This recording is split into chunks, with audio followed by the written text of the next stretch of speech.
আসসালামু আলাইকুম প্রিয় বন্ধুরা, আমি আছি পাবনা এয়ারডট কলেজ মাঠ প্রাঙ্গণে। আজকে বৈশাখের উৎসবে পাবনা যেন নতুনভাবে সেজেছিল এবং মেতেছিল। তো আজকে এই উৎসবে স্কয়ার গ্রুপ এবং রুচি আমাদের মাঝে এত সুন্দর গায়ক এবং শিল্পীদের এনতে পেরে এনেছে। এতে আমরা আনন্দিত।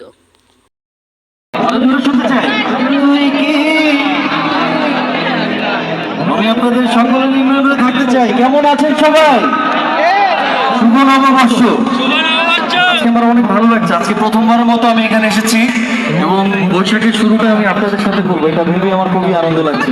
তো thank you so much square food and beverage এবং রুচি বৈশাখী উৎসব এবং স্কয়ার কোম্পানি এবং আমাদের এখানে স্যার বসে আছে, স্যারকেও সালাম আলাইকুম স্যারকে, এবং যারা দর্শক যারা আছেন সবাইকে ভালোবাসা। আপনাদের নিজেদের জন্য জোরে একটা